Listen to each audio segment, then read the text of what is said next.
예수께서 다시 가버나움에 들어가시니 집에 계시다는 소문이 들린지라.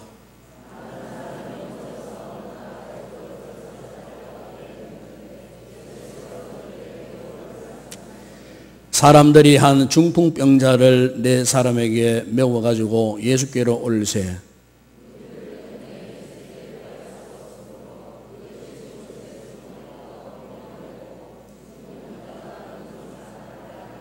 함께 읽겠습니다. 예수께서 그들의 믿음을 보시고 중풍병자에게 이르시되 작은 자야 내 죄 사함을 받았느니라 하시니 아멘. 대개 사람들이 살다가 이제 어떤 문제를 만났을 때 가만히 보면은 그 사람이 그동안 살아왔던 삶의 방법, 그리고 그 사람의 성품, 성격, 그리고 그 사람의 삶의 스타일을 우리가 보게 됩니다. 어떤 사람은 어떤 문제를 만났을 때에 아주 의적스럽게 끝까지 자기 길을 가는 사람이 있는가 하면은, 어떤 사람은 너무 약삭빠르게 자기의 그 가는 길, 이것이 아니다가 하면 당장 그 길을 바꾸어서 다른 길로 가는 그런 사람들도 있습니다. 이렇게 어떤 사건을 만났을 때에, 어떤 인생의 문제를 만났을 때에 그 사람이 평소에 살아왔던 그 모습을 감출 수 없이 여실하게 다 드러난다는 거죠. 우리가 성경을 보더라도 성경에 수없이 많은 사람들이 나오잖아요.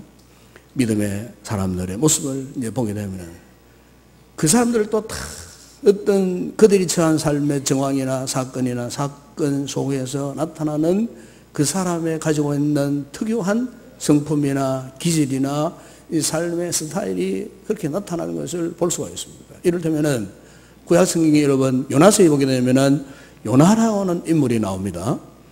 이 요나는 한마디로 표현하면은 이 핑계영유의 사람 가운데 한 사람이에요. 하나님께서 아수르 백성들을 구원하기 위해서 아수르의 수도에 느느웨에 가서 복음을 전하라고 했을 때에 이 요나는 그것이 싫었어요.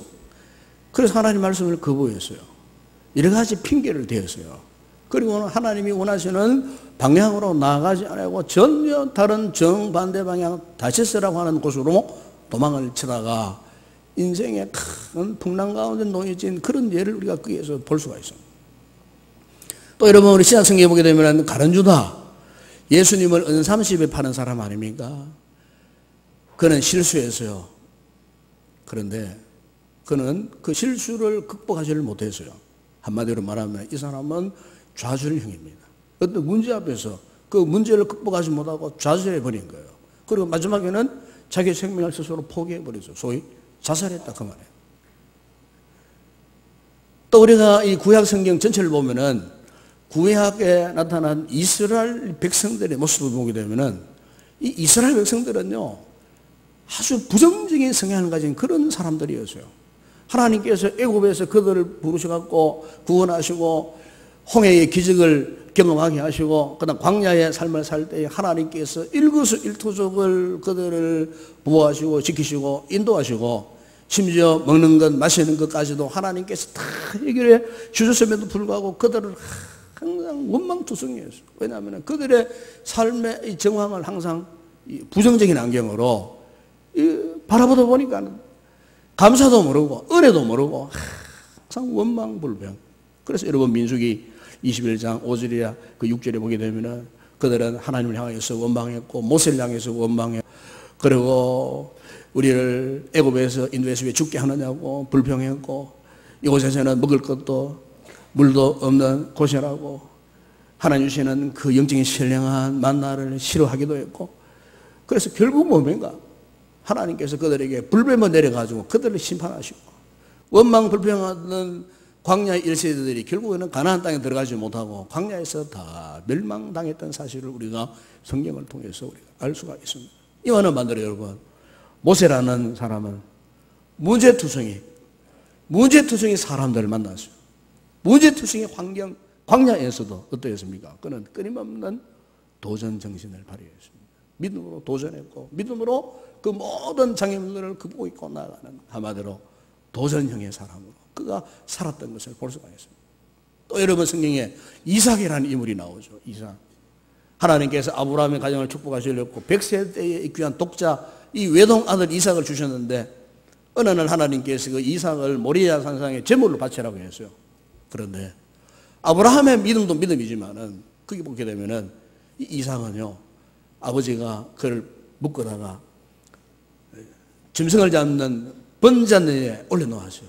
올려놓고 칼을 들려가지고 그 아들 이삭을 찔러 죽이는 그 순간 칼날이 자기의 심장을 향해서 내려치지는 그 순간까지도 이 이삭은요 묵묵히 아버지를 거역한다든지 반항하지 않고 순종했던 거예요. 하나님께서 오히려 이삭을 구원해 주신 그와 같은 모습을 우리가 거기에서 볼 수가 있습니다. 이렇게 우리가 성경 바깥에서나 성경 안에서나 사람들이 여러 가지 많은 문제를 만났을 때에 평소에 그들이 살아왔던 그와 같은 모습, 성격, 삶의 스타일들이 그 사건을 통해서 그대로 다 나타난다는 거죠. 여러분, 그렇다면 여러분 하나님께서 과연 기뻐하시는 이 삶의 스타일은 어떤 것이겠습니까? 우리가 성경을 놓고 보면 결론적으로 이겁니다. 하나님께서 원하시는 우리 삶의 스타일은 믿음과 순종입니다. 오늘 설교 제목에 보면 할 것인가 말 것인가. 우리 인생이 이와 같은 기로에 서 있었을 때 여기에서 필요한 게 뭐겠습니까? 믿음과 순종입니다. 오늘 본문에 보시면 한 중풍병자가 예수님을 찾아왔잖아요. 제 발로 걸어왔습니까? 아니에요. 네 사람이 이 중풍병자를 침상에 누인 채 들것에 그냥 데리고 왔어요. 그런데 앞에 사람들이 인산인해입니다. 더 이상 예수님 앞에 접근할 수 없는 그런 상황이에요. 그런데 그들이 어떻게 했습니까? 오늘 본문 여러분 3절 4절에 보시면 사람들이 한 중풍병자를 네 사람에게 메워가지고 예수께로 올세 무리들 때문에 예수께로 데려갈 수 없으므로 그 계신 곳에 지붕을 뜯어 구멍을 내고 중풍병자가 눈상을 달아내렸다. 그래 말씀합니다. 여러분 당시 이 중풍병은 여러 가지 참 절망적인 질병 가운데 하나예요. 요즘에도 그렇잖아요. 이 중풍병에 걸리면은 본인도 본인이지만은 그 한 사람 때문에 온 가족이 힘들어하는 병이 바로 이 중풍병이에요. 더구나 이 병에 걸리면 자기 혼자서 스스로는 아무것도 제대로 할 수 없는 그런 절망적인 상태에 놓여지게 되는 거예요. 이렇게 혼자 힘으로 절대로 예수님을 찾아올 수 없는 이 사람을 오늘 본문에 보세요. 네 사람이 들것에 실어서 데려왔어요. 그것도 어떻게 했습니까? 지붕을 뜯고 그리고 그 구멍 사이로 그 사람을 바로 예수님 면전 바로 앞에 내렸다는 거예요. 오늘 우리가 인생을 살면서 때때로 이런 상황을 만날 때가 있겠죠. 믿음 생활할 때 이런 상황을 만날 때가 있어요. 내 힘으로 내 능력으로는 할 수 없을 것 같아. 나는 도저히 못해. 할 것인가 말 것인가. 이때에 무엇이 필요하겠습니까 여러분? 오늘 본문에 보시면은 이 말씀의 가장 중요한 핵심 포커스가 어디에 맞춰져 있습니까? 중풍병자입니까? 아니에요. 중풍병자를 데리고 온 네 사람이에요. 그 네 사람에게 포커스가 맞춰져 있어요. 5절에 보면은 예수께서 그들의 믿음을 보시고 그랬어요. 그들의 믿음을 보시고 중풍병자의 믿음을 보신 것이 아니에요. 그들의 믿음을 보시고 중풍병자를 들것에 통째로 들고 와서 지붕을 뜯고 그 지붕 구멍 사이로 이 중풍병자를 내려지게 했던 그 네 사람, 그 네 사람의 믿음. 여러분, 오늘 이 본문에서 우리는 우리의 모습을 한번 돌아보게 하는 것 같아요. 우리가 어떤 문제를 만나거나 누구에게 부탁을 받았을 때, 그리고 어떤 중요한 결정을 할 때, 과연 우리는 어떤 태도로, 어떤 모습으로 반응할 것인가? 하나님께서 우리를 부르셨어요. 하나님께서 우리를 쓰시려고 작정하셨어요. 하나님이 나를 불러주셨어요. 그때에 우리가 어떻게 반응할 것인가? 할 것인가 말 것인가? 순종할 것인가 순종하지 말아야 할 것인가? 이사야 6장 8절을 보면 하나님께서 선지자 이사야를 부르셨어요. 타락한 유다 백성들에게, 저 백성들에게 복음을 전하고 저들을 구원하려고 참으로 하나님의 일꾼이 절대적으로 필요했어요. 이때 하나님께서 어떻게 했습니까? 진짜 이사야를 불렀어요. 내가 누구를 보내며 누가 우리를 위하여 갈고. 하나님의 그 탄식이 담겨있는 그 요청 가운데 이사야가 어떻게 반응했습니까? 그때에 내가 이르되 내가 여기 있나이다. 나를 보내소서. 나를 보내소서. 네. 여러분,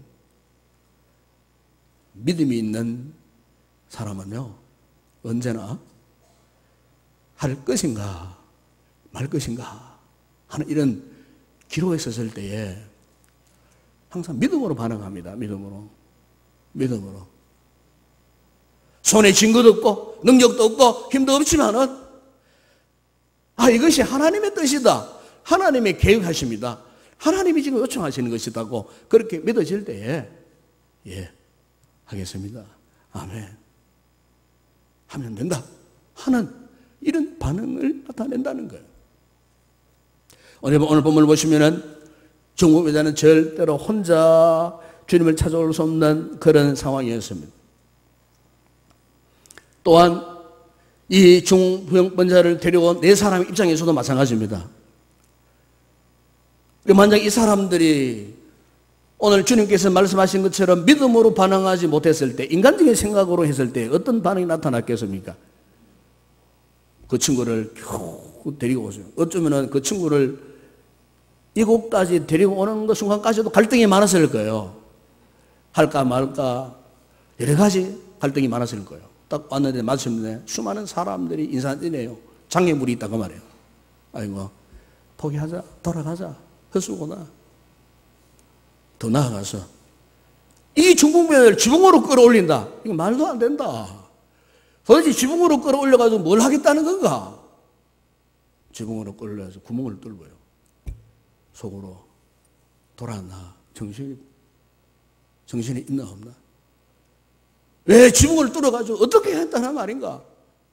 아마 여러분, 이 네 사람이 인간적인 생각에서 할 것인가 말 것인가 이런 생각에 사로잡혔다라면요, 절대로 오늘 이 중풍병자가 주님을 만나서 기적을 체험하는 역사가 일어날 수가 없었어요. 할 것인가 말 것인가 하는 이 결정적인 순간에 믿음으로 아멘 순종했다고 말씀입니다. 이 같은 모습은요, 오늘 우리에게도 필요하고요, 우리 삶의 모든 상황 속에서도 꼭 필요한 말씀이고, 특별히 오늘 우리가 하나님의 나라를 위해서 헌신하고 수고할 때, 주님의 교회를 위해서 우리가 헌신하고 수고할 때 할 것인가 말 것인가 이 상황 속에 있을 때에 여러분, 오늘 우리는 본문에 나타난 이 네 명의 사람들처럼 이와 같이 긍정적으로 적극적으로 순종할 수 있는 그런 성도들이 될 수 있기를 축복합니다. 저는 우리 교회를 보면은 순간순간, 모든 순간순간 하나님께서 역사하신다는 사실을 저는 느끼고 깨닫고 또 감사합니다. 오늘 우리 교회가 작년에 이어서 원래 이제 두 번째 태국 치앙마이에 두 번째 교회를 건축을 했어요. 작년에도 우리 교회가 한 2천만 원 정도 우리가 헌신해서 복음의 오지에 그 산지족들, 그 땅에다가 우리가 끝30교회, 끝30이라는 게 동네 이름입니다. 동네 이름. 우리말로 번역해서 끝30교회. 마치 우리나라의 저 남해 땅끝 마을이 있듯이, 그야말로 하늘밖에 안 보이고 산밖에 안 보이는 그 꼴짜기에 상간 벽지촌에 우리가 예배당을 세웠어요. 예배당. 작년 우리 선교팀들이 가가지고요, 참 감격했어요. 판자를 이끌어 사는데 그 밑에 돼지를 키우는 그런 동네인데 예배당을 찍고 보니까 예배당이 그 동네에서 제일 일류 건물이에요. 그러니까 얼마나 좋아하는지 몰라요. 그런 가운데 하나님께서 우리에게 또 새로운 비전을 주셔가지고 이번에는 빠에 또 은혜교회, 그리고 원래 우리 한 5천여만 원 헌신을 해서 땅 2,000평을 사고 또 예배당을 건축하고, 그래서 이제 오늘 저희들이 출발을 합니다. 출발을 하는데 저는 생각합니다. 하나님께서 우리 교회를 향하여서 이런 비전을 제시할 때에 중요한 것은 우리들의 반응이에요. 이걸 할 것인가 말 것인가. 여기에서 전전긍긍하고 여기에서 고민하고 갈등하고 확신하지 못하고 결정하지 못하면요, 우리는 어떤 것도 하나님의 뜻을 이룰 수가 없어요. 그런데 감사한 것은 하나님께서 우리에게 이와 같은 감동을 주시고 비전을 주셨을 때에 우리 성도들이 아멘 하고 순종했더니 하나님께서 이렇게 부족한 우리를 통하여서 어떻게 저 이웃말리에 저 그런 땅에, 여러분 한번 생각해 보세요. 저는 가슴이 뜨거워요. 지금 하나님의 교회를 그곳에서 이렇게 우리가 세울 수 있다는 것. 언제 우리가 그분들을 만난 적이 있습니까? 혈통적으로 피가 섞여 있습니까? 만나보면요, 새까만 해가지고 우리하고는 완전히 모양이 달라요. 그런 사람들을 우리가 참 사랑할 수 있다는 것. 그 사람들을 만날 때 가슴이 뜨거워져요. 여러분, 그게요, 사람 생각이겠습니까? 하나님께서 우리에게 감동을 주셨기에, 영적인 사인을 주셨을 때에 아멘 라고 순종했을 때에 하나님께서 부족한 우리를 통하여서 하나님 나라를 확장하는 일에 이렇게 놀라운 쓰임을 받도록 하셨다는 것입니다. 예? 저는 이번에 들어가면 하나님이 또 다음 3차 비전을 주시지 생각합니다, 여러분. 그래서 우리가 상골짜기에 들어가서 이번에는 또 다른 카렌족이라는 그 산족들이 있어요. 이번에 저희들이 거기에 한 방문을 해보려고 합니다. 거기에. 지금 거기에 지금 46가정이 있는데 46가정 가운데 44가정이 지금 예수를 믿는다는 거예요. 그런데 그 땅에 예배당이 없어요, 지금. 과연 어떤 곳인가? 참 궁금한 것 같아요. 그래서 거기서 들어가서 하나님이 택하신 귀한 영혼들이 있는 곳에 가서 형제 자매들을 만나고 말씀을 전하고 우리가 가서 주의 사랑을 전하고 또 하나님 뜻이 계시면 그곳에 또 예배당을 세우고, 예, 여러분, 그것이 하나님께서 명하시는 명령이라면 우리는 망설이지 말아야 한다 그 말입니다. 할 것인가 말 것인가 인간적인 생각으로 돌아가서는 안 된다 그 말이에요. 믿음으로 반응하자 그 말입니다. 아멘. 오늘 여기 중보명자를 주님께로 이렇게 기어코 이렇게 들쳐 안고 올라온 이 네 사람의 모습처럼 하나님이 말씀하실 때에 주저하지 않고 믿음으로 반응할 때에 하나님께서 오늘 저와 여러분을 통해서 우리 교회를 통해서 또 어떤 역사를 이루어질지 여러분 기대가 되지 않습니까?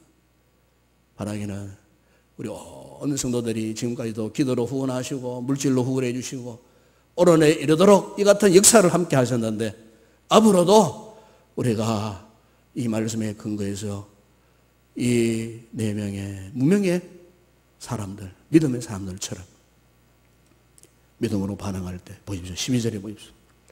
그가 일어나고 상을 가지고 모든 사람 앞에서 나가거늘 그들이 다 놀라 하나님께 영광을 돌리며 이르되 우리가 이런 일을 도무지 보지 못하였다 하더라. 아멘. 저 안 믿는 세상 사람들이 우리가 믿음으로 역사하는 이 같은 모습을 보고 하나님께서 계획하시고 하나님께서 이루시고 하나님께서 역사하시는 이와 같은 장면을 보고 세상 사람들, 이제 안 믿는 사람들도 놀라가지고 하나님께 영광을 돌리더라. 오늘 하나님께서 우리를 통해서 이 같은 역사를 나타 내시리라 믿습니다. 그러므로 여러분 개인적인 삶이나 믿음 생활이나 앞으로 하나님의 나라와 주님 몸된 교회의 모든 일들에 있어서 여러분 할 것인가 말 것인가 이런 상황 만났을 때에 믿음으로 반응하는 우리 모든 성도들이 될 수 있기를 바랍니다.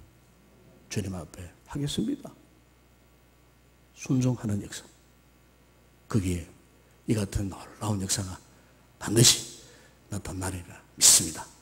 기도하겠습니다. 그리고 하신 우리 아버지 하나님 감사합니다. 오늘 이렇게 저희들이 주님을 만나 중풍병을 치료받는 이 한 사람의 모습을 통하여 이 사람의 믿음보다도 그 주변에 네 사람의 믿음의 역사를 통해서 한 영혼을 구원하시는 주님의 놀라운 역사를 우리가 볼 수 있었습니다. 주님, 오늘 우리가 인생의 어떤 문제를 만났을 때 교회와 하나님의 나라 우리가 섬기고 봉사하는 어떤 일들을 만났을 때에 할 것인가 말 것인가 하는 이런 기로선상에 섰을 때에 오늘 우리 또한 이 네 사람들처럼 믿음으로 반응해서 주님의 역사를 나타내고 하나님께 영광을 돌려드리는 우리 모든 성도들이 되게 하시고 우리 교회가 되게 하여 주시옵소서. 아버지, 이제 우리가 예배를 마치고 이제 대구 창마 2차 프로젝트를 마지막 예배로 하나님께 영광 돌리기 위해서 단교선교팀들이 파송받습니다. 한 주간 아버지 우리의 모든 일생 가운데 주님이 함께 하시고 그곳에 가서 우리가 예배를 드리고 또 새로운 선교 비전을 갖고 우리 가슴이 뜨거워져서 돌아올 수 있도록 우리 모든 단교선교팀 대원들에게 은혜 베풀어 주시고 성령께서 우리의 모든 일정을 주장하여 주시고 이곳에 남아있는 우리 모든 성도들 가든지 보내든지 하는 선교적 사명을 감당하고 기도로 후원할 수 있는 아름다운 우리 모든 성도들 다 되게 하여 주시옵소서. 예수님의 이름으로 기도드리옵나이다. 아멘.